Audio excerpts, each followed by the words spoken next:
Senator Capito, thanks so much for suggesting we have this hearing. This has, I think, been illuminating, and so I just want to say to our friends from West Virginia what a joy it is working with your senator here, both of your senators, actually, so thank you for that. I mentioned earlier that I was going to ask you, well, if you had any advice for Secretary Buttigieg. I mentioned earlier that I was going to ask you if there's a question maybe you wish had been asked or haven't been asked. And before I do that, I want to go back just to a little bit, if I could, to our earlier discussion on the proposed greenhouse gas performance measure. I tell you, Mayor, what you shared with us is what you and the folks from not just your city, but your state, but really from throughout that part of our country, what you're going through in terms of drought and temperatures is just unbelievable. Unbelievable. And I'm a big music fan, and every now and then I quote a guy named Stephen Stills, Crosby, Stills, Nash and Young, Buffalo Springfield. Stephen Stills, who once wrote a song that starts off with these words, something's happening here, just what it is ain't exactly clear. Well, in this case, it's very clear what's going on. It's going on not just in Southwest, it's not just going on in our part of the world, but it's going on all over the world. And it's important that while we address the symptoms of those problems, we also address the root causes of those problems. And some of the ways to do that are actually embodied in the legislation that the President signed a year ago, or in Bipartisan Infrastructure Law, and the legislation that he just signed just last month, which provides a lot of ways to combat climate change and actually grow a lot of jobs. So with that, I think we ought to note that the Federal Highway Administration has the authority, I understand, to issue the rule that we've been talking about here, I think since 2012. And the rule was previously issued, and then I'm told it was rescinded.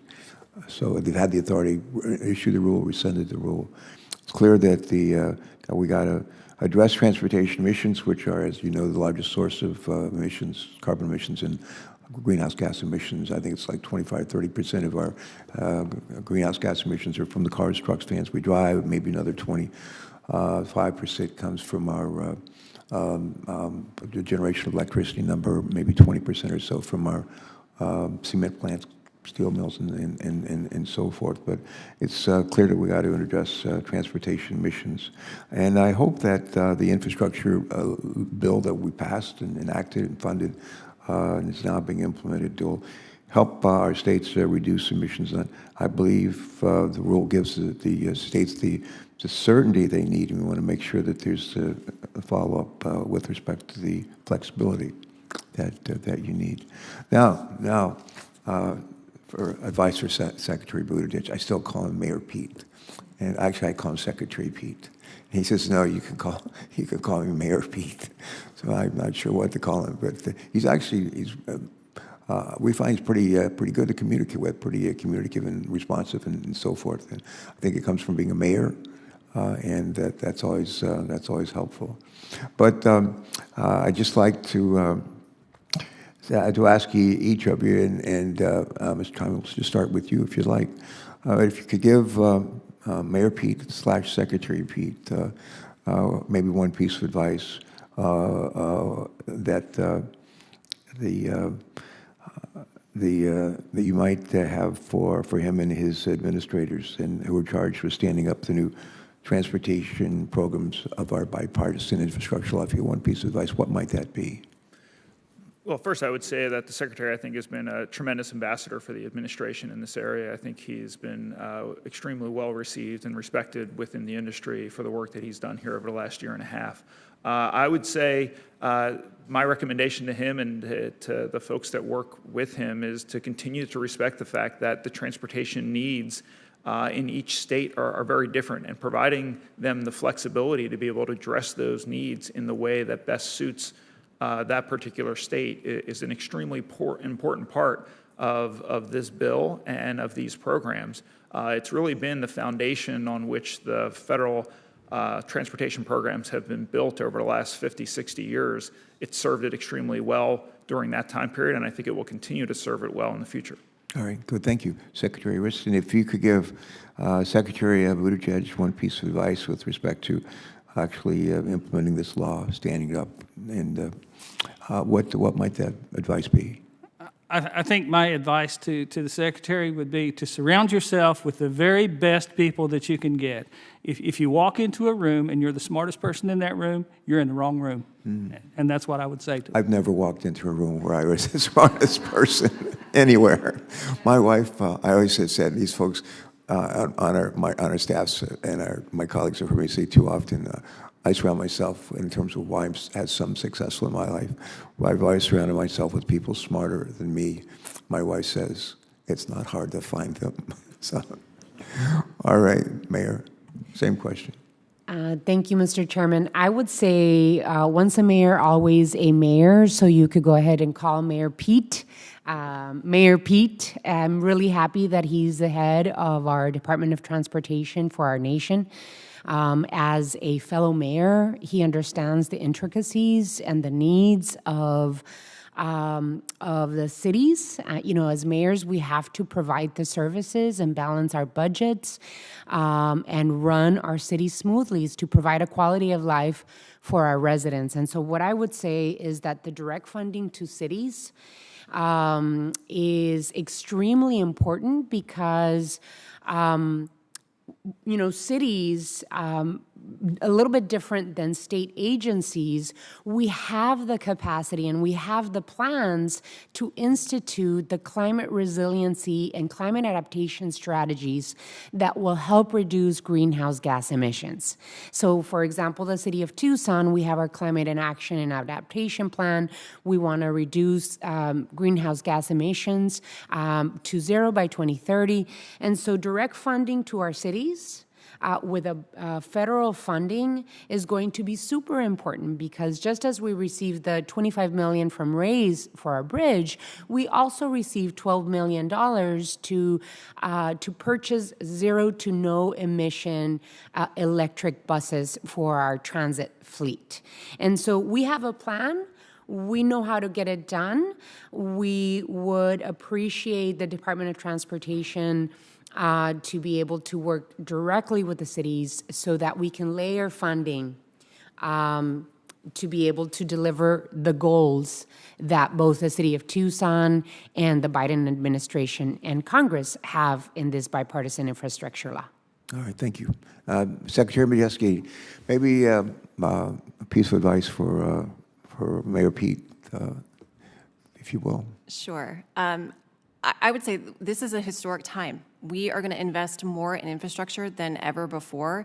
State DOTs are going to be delivering the largest capital programs than we've ever done before. And so I think listening to the states, giving the states the flexibility to be able to deliver our programs, that is going to be key. And making sure that we have Federal Highway Division offices in our states that want to work with us, that are partners, that are listening to us, that are helping us kind of get to yes, as opposed to always kind of putting up roadblocks in our way. And so I do appreciate the effort and the work that AASHTO does for us, because they bring us all together and we're able to do these peer exchanges and find out what's working in their states, and we can have these open dialogues. And that's kind of where we do find that a lot of these inconsistencies end up happening. And so AASHTO provides a great platform for us to be able to kind of all come together and have a collective voice for this. So my advice would be to listen to the states. That's good. When I was governor, I loved being part of the National Governors Association, loved being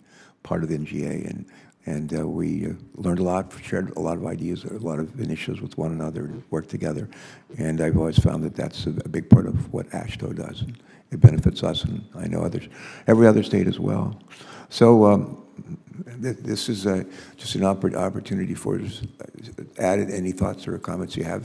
If you want to put in the form of a question that you were not asked, you're welcome to do that. But any closing thought? We'll start, Mr. Timon, with you. Against my better judgment, I'll dip my toe in the water here and just say that if you had asked where Secretary Majeski and I had gone to college, you would find out that we're both proud Blue Hens. Fighting Blue Hen? A fighting Blue Hen? Absolutely. And this might be the first time that this panel has had two Blue Hens testify. This is pretty good bookends. I like this bookends right here. That's great. My wife went to Appalachian State University, and they have been punching above their weight in football. And my sister and a bunch of my cousins went to Marshall, as I think I mentioned to you, Jimmy. And after they knocked off Notre Dame the first game of the year, my sister's hard to live with. And so the Fighting Blue Hens will eventually, hopefully, we'll never have to play Marshall again at Marshall or Appalachian State in Boone, North Carolina, because it's a tough thing to do. All right, Mr. Secretary.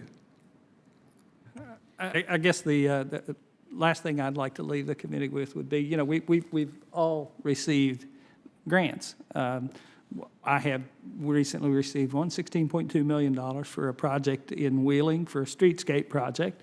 Excellent project. It's going to change the facelift of Wheeling, West Virginia. It's a wonderful project. Experience tells me, though, that the agreement process after that grant's been awarded to me is very cumbersome, very difficult, takes a lot of time. The time it takes to get that agreement in place is going to be longer than it was for me to apply for that grant, and the review process, get the grant awarded. And this project is under contract. It's been awarded. I have a contractor ready to go to work. I need clear guidance from the FHWA that I can go ahead and put the other pieces of the funding and start that contractor working and use this. That's not clear to me today, whether I can do that. Should I wait? Should I hold up? These are the type of things that we deal with in the discretionary arena. I would hope that the new FHWA director would pay close attention to the agreement portion of this, not only revise that process, but I would recommend elimination of it altogether. We have a process where we are awarded a project, we enter the data for that project in a record system the FHW has. It's their system, the FEMA system. What do we need an agreement for? We're done. Let's move forward. That's a process that doesn't do anything. That's my final word for today. Good. As we've said several times here, I think I pushed the administration pretty hard to get us a nominee, and they've given us one. We think he's excellent. Led 2 states, Delaware. He's led Colorado. He's very heavily involved in Kentucky, and I think he's got great credentials. He's also somebody who's really good at communicating, and he has sat in your seat as not once but twice, both you and Secretary Majeski, and I think that's very helpful. I don't think I mentioned this earlier. I've heard a lot of been around Joe Biden for a long time, and he and I have heard each other's favorite sayings forever. One of his favorite sayings is, "All politics is personal, all diplomacy is personal," and I think Shane Labatt gets that. And I think he'll turn out to be a good communicator, a good partner as we go forward. We just need to get him confirmed. Thank you. Mayor, please. Chairman Carper, I just want to thank you for being so generous with your time and thank this committee for their incredible work. As a mayor, brand new mayor of the city of Tucson, well, I can't say that anymore. It's been almost 3 years this November. Does it seem longer? I'm sorry? Does it seem longer? What I would like to say is that I am incredibly lucky, and mayors across this country are incredibly lucky to be able to serve during a time when the federal government is investing historic levels of funds in our communities, and that it has allowed the city of Tucson and I, as their mayor, to be able to plan and make transformative investments and change the historically disinvested neighborhoods in our areas in one generation. And so I have to thank you, appreciate the incredible work that has been done in this committee to be able to get to a point where it became a bipartisan law. And for me, I'm looking forward to continue working for the quality of life of our residents on PFAS, on infrastructure, on greenhouse gas reduction in our city, and to be able to think and dream boldly in putting plans in front of our community for a continuation of our streetcar.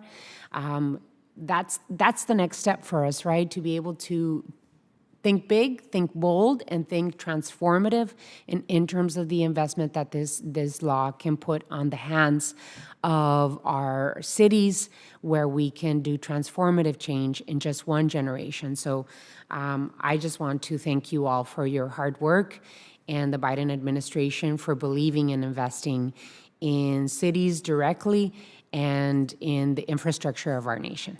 Yeah, thank you for saying that. I should have written down the number of times people use the word transformative.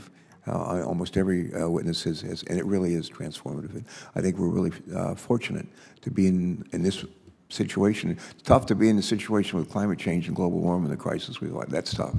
But the good news is I think we have a common cause to address that, and we are so, I think, very much inclined to find ways to collaborate on the transportation side. And there's, what is Albert Einstein, my favorite, Albert Einstein. Most people remember Einstein saying that insanity, what is the definition of insanity? To do the same thing over and over again and expect a different result.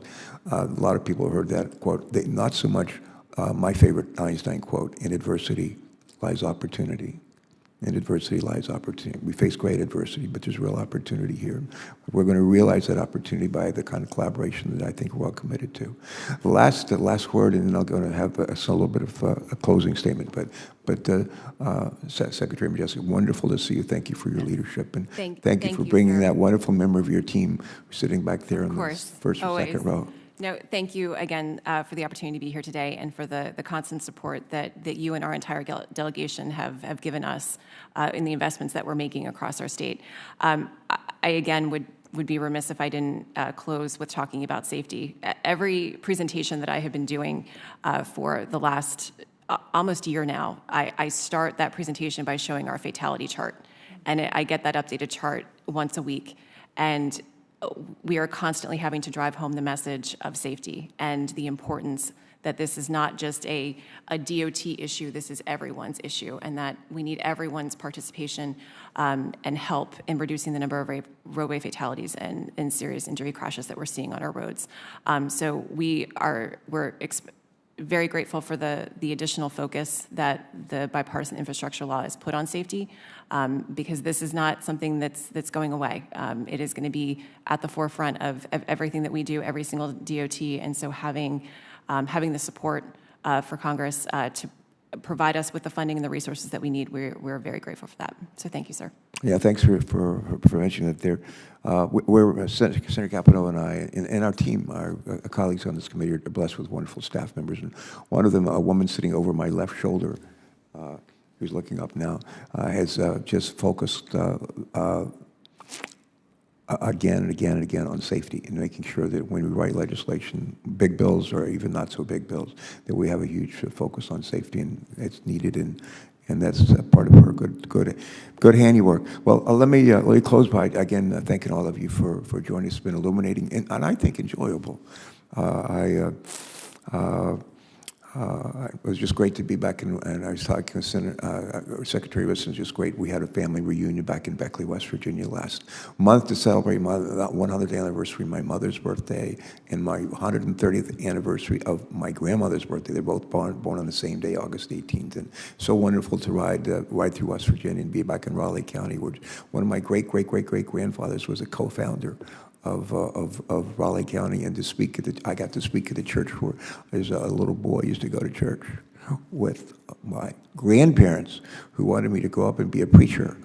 And I wanted to be a naval flight officer and ended up doing other things. But actually be back in a church that my grandfather co-founded and speak in that church was just wonderful, as you can imagine. So all those great West Virginia memories. But in closing, thanks again for not just showing up, but for sharing your perspectives. with us on the implementation of this bipartisan infrastructure law. It's a great opportunity here. We don't want to blow it.